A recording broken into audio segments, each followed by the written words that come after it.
Assalamu alaikum. Welcome everyone. My name is Muzaffar Bashir Khan. Today we will discuss Carnot engine. It is an ideal engine which was designed by Sadi Carnot in year 1824. This ideal engine have maximum possible efficiency. Carnot engine operates in a cycle that's called Carnot cycle. It absorbs heat from hot body or high temperature reservoir or source, and it converts some of this absorbed heat into useful work, and remaining heat is rejected to cold body or low temperature reservoir. Construction of this Carnot engine that consists of a cylinder having non-conducting walls and only conducting base, and also with a movable piston which can move up and down, and enclosing an ideal gas as a working substance, and also it has two temperature reservoirs. One is called high temperature reservoir HTR and other is called low temperature reservoir LTR. Carnot cycle ये क्या है? Carnot cycle 4 process पे मुश्तमिल है, जहाँ से engine अपनी initial state को स्टार्ट करेगा। तो आफ्टर 4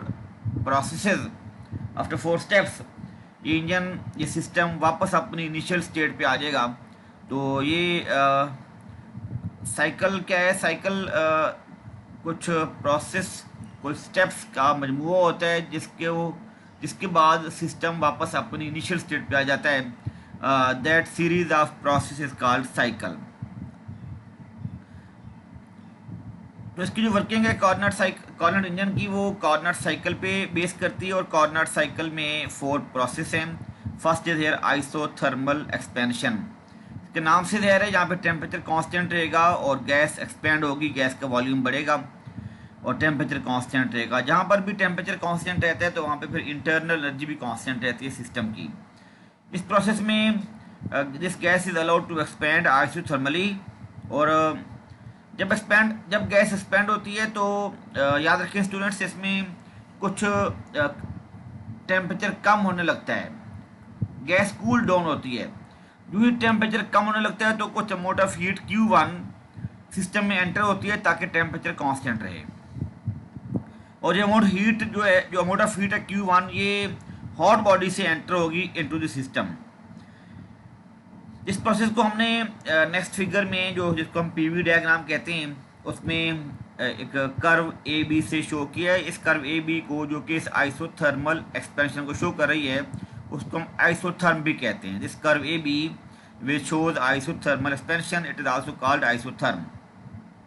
इस प्रोसेस में टेम्परेचर कांस्टेंट रहता है और साथ इंटरनल एनर्जी भी कांस्टेंट रहती है। गैस का वॉल्यूम इंक्रीज करेगा, और वर्क जो होता है, that work is done by the system, क्योंकि पिस्टन ऊपर मूव कर रहा है, अपवर्ड मूव कर रहा है। जब भी पिस्टन अपवर्ड मूव करेगा तो वर्क जो होगा that is done by the system. इस केस में फाइनल वॉल्यूम Vf ग्रेटर है Vi से, therefore this work done by the system is negative. ये हमारे पास पीवी डायग्राम है। अलॉन्ग वाई एक्सिस प्रेशर लिया हुआ है, अलॉन्ग एक्स एक्सिस वॉल्यूम लिया हुआ है, और ये इसमें जो कार्नट साइकिल है उसको हम लोगों ने 4 प्रोसेस और फिर आगे 4 कर्व से शो किया हुआ है। फर्स्ट इज आइसोथर्मल प्रोसेस को शो कर रही है, और सिस्टम अपनी स्टेट्स को ए से बी तक लेके जाता है। नेक्स्ट है एडियाबैट सिस्टम लेके जाता है फ्रॉम बी टू सी, अपनी स्टेट चेंज होती है उसकी बी से लेके सी तक। Then from C to D अब ये कंप्रेशन होगी, और नेक्स्ट फिर अगेन कंप्रेशन होगी फ्रॉम डी टू ए। इनको हम डिस्कस कर लेते हैं one by one. Adiabatic expansion second process है कार्नट साइकिल का। इसकी भी नाम से ज़ाहिर है ये एक्सपेंशन हो रही है, गैस का वॉल्यूम इंक्रीज करेगा, पिस्टन अपवर्ड मूव करेगा और ये एडियाबैटिक है। इसका मतलब है कि यहाँ इस प्रोसेस में कोई हीट एंटर नहीं होती, सिस्टम में कोई हीट एंटर नहीं होगी।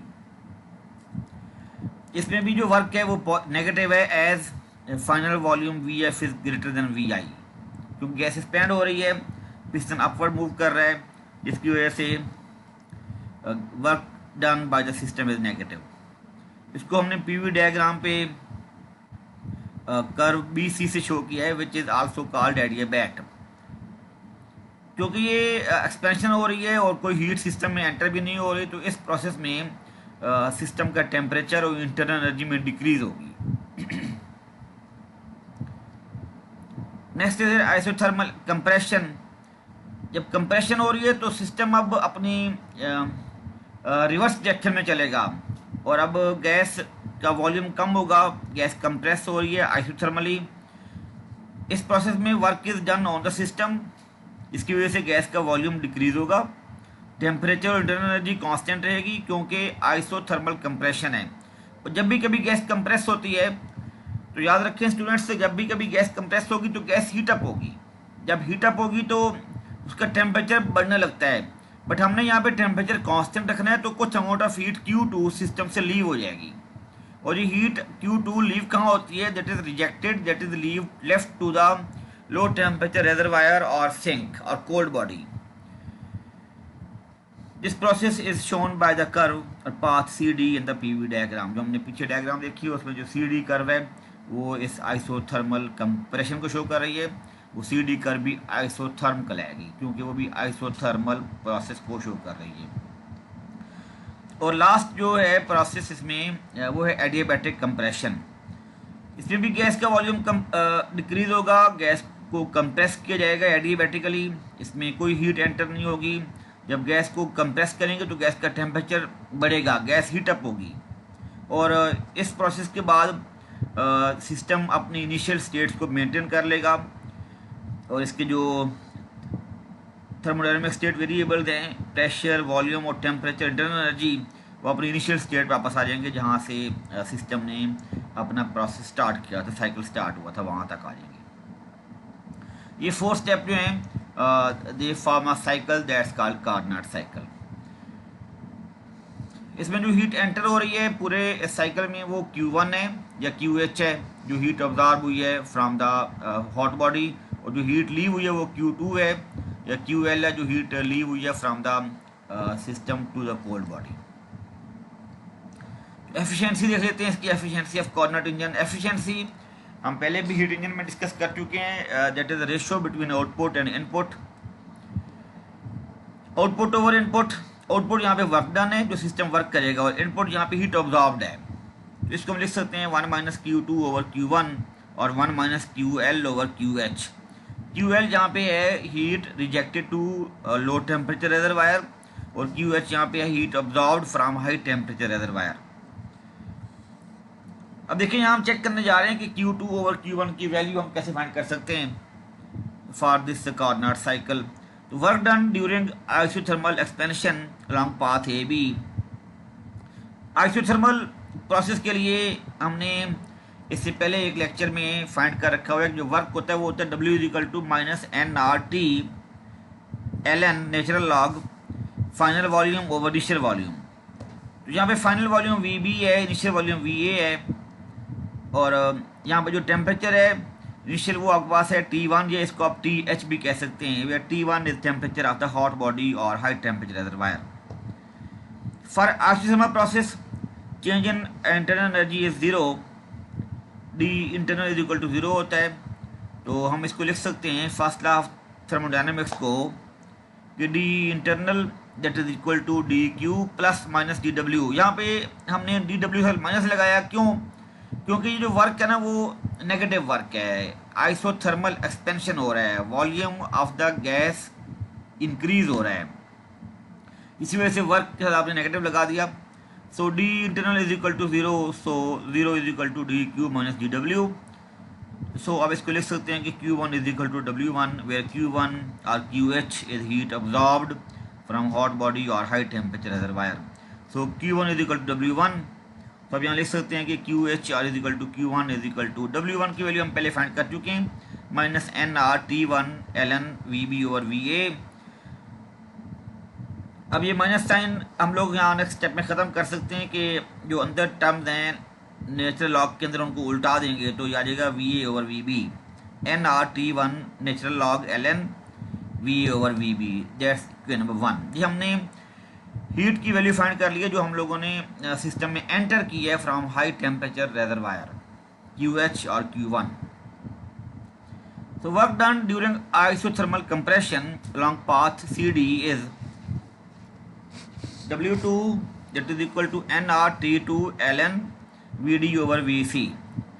VD फाइनल वॉल्यूम है और VC इनिशियल वॉल्यूम है फॉर द पाथ CD। और यहाँ पर जो W इसको हमने पॉजिटिव लिया, क्योंकि यहाँ पे ये है कंप्रेशन, और कंप्रेशन में फाइनल वॉल्यूम कम होता है, इनिशियल वॉल्यूम ज़्यादा होगा, तो VF जब लेस होगा VI से तो फिर W पॉजिटिव होगा। इसमें जो T2 है वो टेम्परेचर है कोल्ड बॉडी का या लो टेम्परेचर रिजर्वायर का, और Q2 और QL is heat rejected to cold body और लो टेम्परेचर रिजर्वायर। सो इस केस में हम लिख सकते हैं कि 0 इज इक्वल टू आ जाएगा माइनस DQ प्लस W, क्योंकि हीट लीव हो रही है तो DQ माइनस लेंगे हम, और क्योंकि work is done on the system final volume less है इनिशियल वॉल्यूम से, तो W को पॉजिटिव लिया।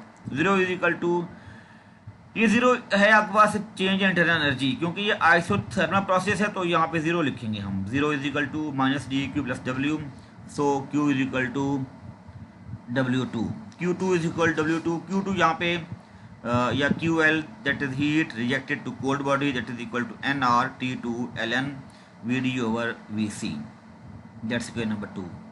अगर आप इक्वेशन नंबर 1 को 2 से डिवाइड कर दो, आप यहाँ लिख सकते हैं कि QH over QL that is equal to T1 ln VA over VB over T2 ln VD over VC, that's equation number 3।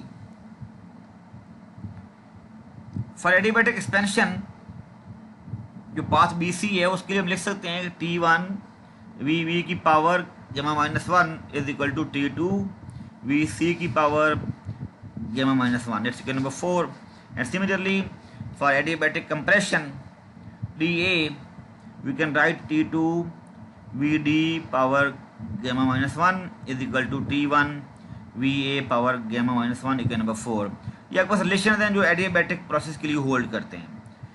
यहाँ पे T1 क्या है, that is TH is temperature of hot body और HTR, and T2 that is equal to TL is temperature of cold body और low temperature reservoir और sink.